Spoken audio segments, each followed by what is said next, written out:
안녕하십니까. 이번 시간에는 여러분들하고 자기소개 작성에 대한 체크리스트를 확인해 보는 시간입니다. 우리가 자기소개를 쓸 때 다양한 질문들을 받고 그 질문을 여러분이 답변을 하게 됩니다. 그래서 저는 그 질문마다 여러분이 질문의 의도를 잘 파악하고 그 부분에 맞게 작성을 해주시는 게 좋다고 생각을 해서 여러분들이 질문의 의도를 파악하는 방법, 그리고 기업에 대해서 이런 내용을 쓰기 위해서 여러분이 기업을 분석하는 내용, 그리고 자기소개에서 꼭 보여줘야 될 내용들을 같이 한번 보는 시간을 갖도록 하겠습니다. 자, 저는 오늘 여러분들한테 우리나라에서 요즘에 가장 질문이 많이 나오는 질문을 요약을 했습니다. 여러분이 지원하는 회사에서 지원 동기를 안 물어보는 회사는 없겠죠. 삼성 취업을 선택한 이유와 여기서 이루고 싶은 꿈을 기술하십시오. 본인이 기업을 선택한 이유와 왜 현대자동차가 거기에 적합합니까? 본인이 CJ를 지원한 이유와 여기가 아니면 안 되는 이유를 얘기하십시오. 자, 지원 동기를 안 물어보는 회사는 없을 거예요. 그죠? 그래서 그러면 지원 동기는 어떤 질문의 의도일까? 여러분하고 같이 얘기를 한번 해보려고 합니다. 제일 먼저 질문 동기는 이 사람이 우리 회사와 직무를 알고 왔는지, 즉 여러분이 이거에 대해서 가장 정확한 답변은 이겁니다. 우리 회사만 지원하셨습니까? 그럼 여러분 어떻게 해야 되죠? 네, 저 여기 말고 아무 데도 지원 안 했습니다. 이러면 안 되겠죠? 네, 저도 지금 취업을 해야 되는 입장이기 때문에 우리 회사 말고 다른 곳도 지원했습니다. 하지만 제가 여기에 꼭 가야 되는 이유가 뭡니다. 이게 지원 동기죠. 그래서 지원 동기는 두 가지를 물어보는 겁니다. 왜 우리 회사에 왔죠? 왜 이 직무에 지원했죠? 이렇게 여러분들이 두 가지의 내용을 알아야 되는 거고요. 그래서 여러분들이 회사와 기업, 그리고 여러분들이 직무를 조사하고 여러분들이 보셔야겠죠. 두 번째는 직무에 대한 준비예요.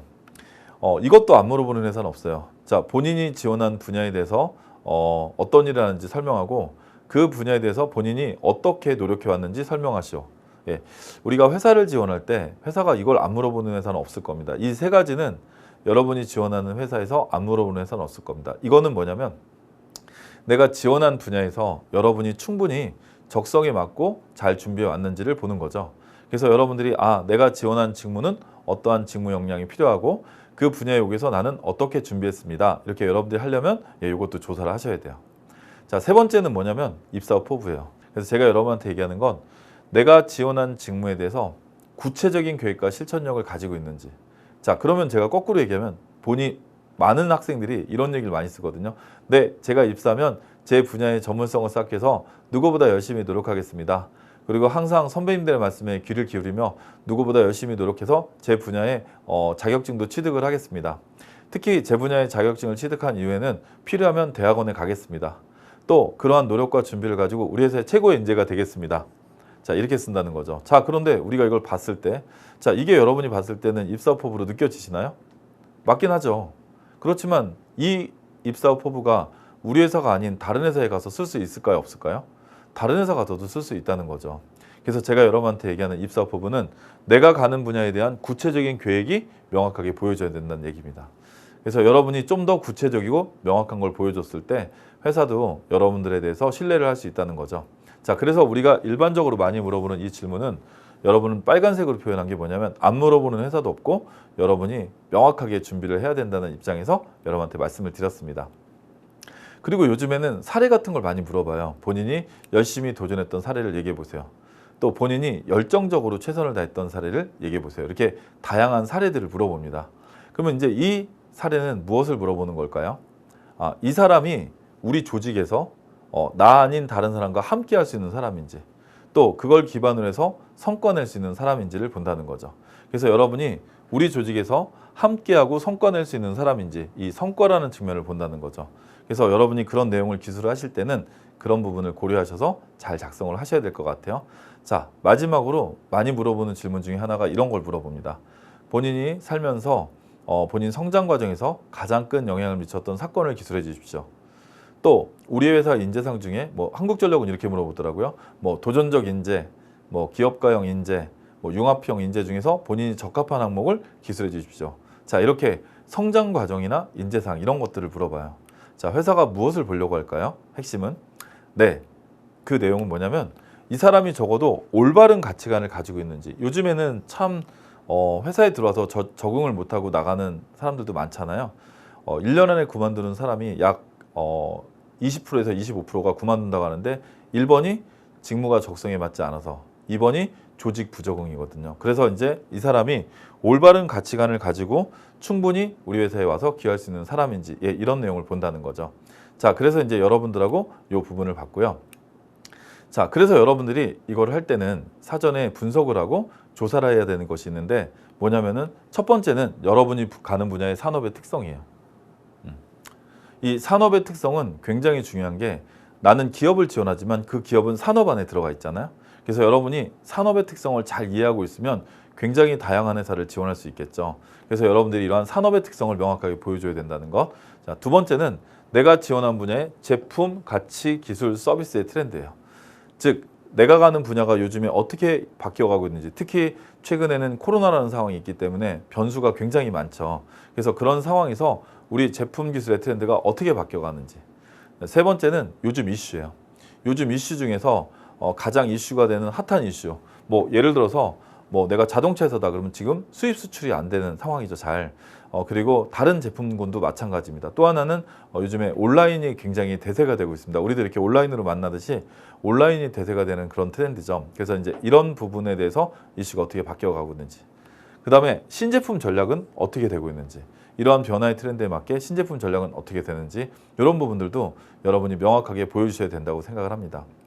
예를 들어서 여러분한테 지원 동기를 쓸 때 어떻게 쓰면 되느냐. 네, 제가 지원하는 반도체 분야는 최근 20나노, 10나노를 넘어서 무해 법칙이 깨졌다고 하면서 새로운 7나노를 향해서 도전하고 있습니다.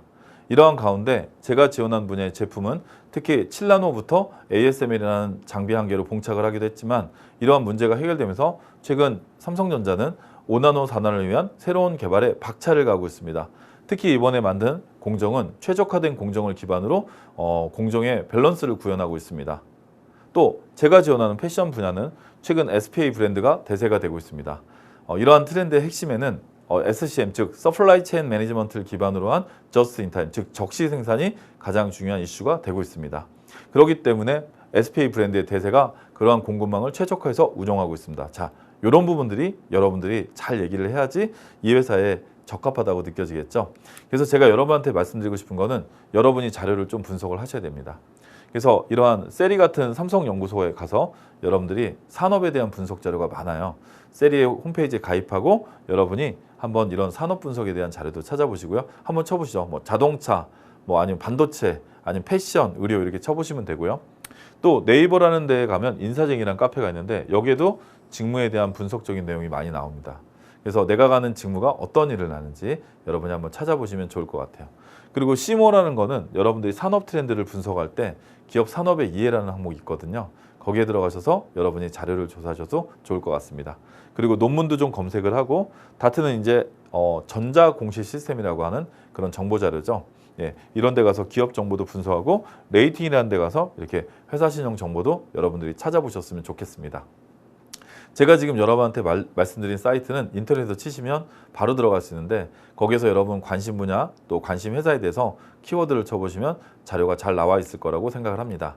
자, 그래서 제가 이제 여러분한테 결론적으로 말씀드린 건 뭐냐면 우리가 자기소개를 쓰기 전에 가장 중요한 단계는 뭐냐면 내가 가는 분야가 무엇을 하는지를 여러분이 명확하게 보여줘야 된다는 겁니다. 예를 들어서 지금 제가 여러분한테 말씀드린 건 내가 가는 분야가 무슨 일 하는지 무슨 일 하는지 무슨 일 하는지를 조사하면 그 분야에 필요한 역량이 나와요. 이 역량이라고 하는 건 크게 세 가지입니다. 지식, 그리고 기술, 경험. 자, 그래서 이걸 하기 위해서 필요한 지식이 뭔지, 또 이런 일을 하기 위해서 필요한 스킬이 뭔지, 또 이런 일을 하기 위해서 필요한 성향이 뭔지. 애티튜드는 성향이거든요. 그중에 내가 지금 가지고 있는 걸 보여주면 됩니다. 제가 지원하는 영업 분야는 시장에 대한 정확한 이해가 필요하고 또 이런 이해를 기반으로 해서 고객의 매출 전략을 수립하고 판매 계획을 수립해서 진행하고 고객을 관리하는 일입니다. 저는 이거 관련해서 제가 대학교 때 또는 제가 전 직장에서 또는 제가 인턴에서 이러한 경험을 했습니다. 이렇게 여러분이 지식도 보여줘야 될 것이고요. 또 그러한 부분에서 내가 가지고 있는 경험은 저는 고객을 설득해서 실제 이러한 성과를 낸 경험이 있습니다. 해서 여러분의 경험도 보여줘야 될 것이고요. 저는 누구보다 적극적으로 고객을 응대할 수 있습니다. 제가 지금 과거에 이런 경험을 통해서 이러한 것들을 수행한 경험이 있습니다. 이렇게 여러분이 분석한 거에 매칭해서 내가 가지고 있는 역량을 보여주시면 회사가 이 사람은 참 적합하게 썼구나 라고 생각하실 수 있을 것입니다. 그래서 여러분들이 그러한 부분까지 꼼꼼하게 분석하시고 쓰시면 회사가 참 뽑고 싶은 자기소개가 될 거라고 생각합니다. 감사합니다.